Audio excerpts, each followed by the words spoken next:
All right, I'm driving home. I just got done with this tournament. It was a good weekend. I had pretty good kids. We didn't have to give out any cards. I didn't have to eject anyone, but that's not always the case. My name's Big Unc. I do these old head reviews. I do a 10 Toes Tuesday. I do some gun reviews, which are coming. I'm making those this week.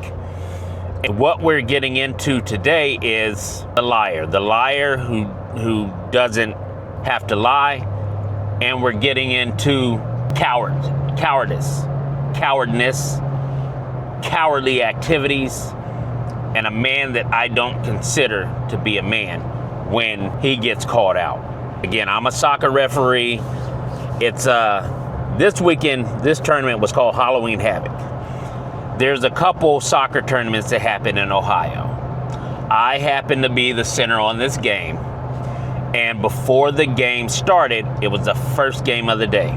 He comes up, and he, meaning this coach, comes up, and you can already tell because of his demeanor and what questions he was asking that he wants to run the show, that he expects that he's going to win this game, and he's trying to intimidate you in a certain way with his language and his body language, that he's going to pose his authority on you. So he wants to be the predator, and he wants us to be the prey. Now, I happened to be with another referee assigner that morning. We came over and talked to the gentleman. We got everything straight, and he was trying to tell us what we were going to do. He leaves.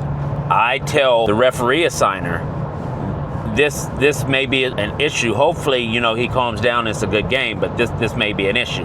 Now, the other coach was a fireman. He was cool. We talked about Columbus Fire Department, how they have to carry Narcon bulletproof vests, that they are getting shot off of ladders in some parts of Columbus, that they're being assaulted, and that it's becoming more and more dangerous as time goes on. We're having a great conversation. I leave this guy over here because I want to have a good vibe. Everybody wants to have a good vibe. The girls are very polite. They're ready to play on both teams. It's this coach has this issue. Game starts. I blow the whistle. Boom. Start my time.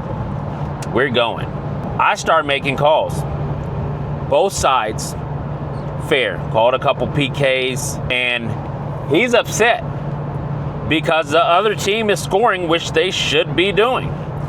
The other team is taking it to him, and it's a back and forth game. I think the game ended up like 4-2, but it was a very close game. I had to go over and warn him a couple of times and give him a yellow card. He just wouldn't. He wanted to tell me what to do. I said, you need to play your chess game, coach. I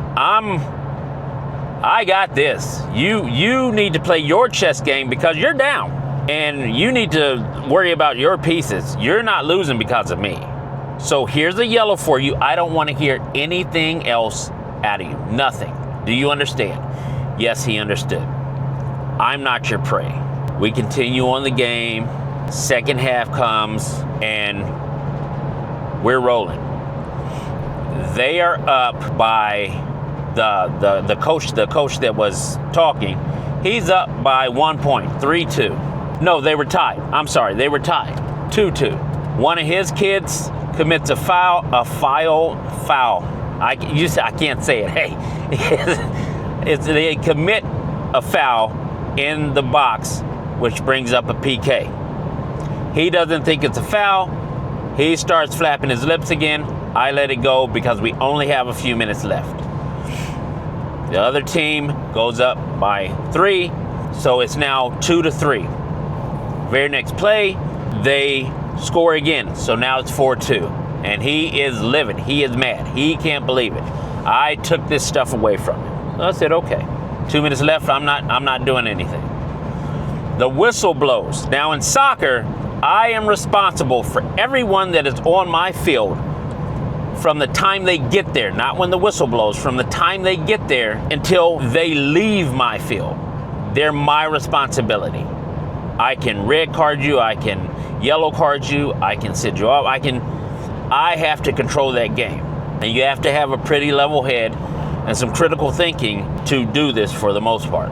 After the game is over, his kids are coming back to the bench, and he's telling his kid, I'm sorry, girls, we lost this game because we have shit referees. I said, all right, you know what? The game is over. I'm just going to leave it alone. Then a couple more kids comes over, and he says it to two other kids. Now, I've already given him a yellow card. So I go over to him and I red card him and tell him, you need to leave the field. You have to go now. I'm not leaving anywhere. The game is over. No, I'm still in control of this. You need to leave. Why did I tell him he had to leave when the game was over? Because the other team and their 11 to 12-year-old girls can hear this language, and you're not supposed to use this language in soccer. I'm not supposed to use it on the field. Coach isn't supposed to use it, and if I was using it and coach heard it, he would use that against me. So I red card him. Now I have to fill out a report. I have to take some time to do that. And the referee assigner and the director of the tournament come over. They separate us and they ask me what happened. I tell them what happened. This guy is using, it's called dissent. He dissented. He was using foul verbal language loud enough for the other team to hear. That is why I told him he needed to leave. And the fireman said, I wasn't going to be a snitch, but yeah, I heard him. I heard everything. We were going to talk to our kids, but now he needs to go. He starts saying, I didn't say anything, so he starts lying. And then he wants to play innocent. Oh my God, he's lying on me. I can't believe this. First I lose the game because of you, and now you're lying on me. No, I'm not. I don't have any reason to lie on you. Not for that. I could have got you out of there for so much other pettiness if I was going to do it. Why would I lie about this, and why is this coach saying that he heard the same thing? I could deal with the lie. It was his cowardice. He was a coward, because instead of being like, all right, yeah, I said it, and taking your lumps. Now, you were big and bad when you thought you were the predator. But now that you're the prey, you're acting like prey. Am I the only one that understands that? Let me know in the comments again. Was I wrong for not necessarily the red card, but is that cowardice behavior to you? To me, it is. When you're a man and you're conducting and acting like a man, and you get found out for things that you're doing, for words that you used, and all of a sudden you didn't say that, and you're not owning up to it, is that cowardly? Is that prey behavior? To me, it is. So, hey, the best advice, and I know you didn't ask for it, is to, if you're going to be a man, stand on it. Stand on your word. If you get caught with something, and it was stupid. Yeah, I said it, hey, I'm sorry. I know I'm going to have to sit out a game. Yeah, my bad. My emotions got the best of me. But instead you lie, and then you accuse me and say that I'm lying.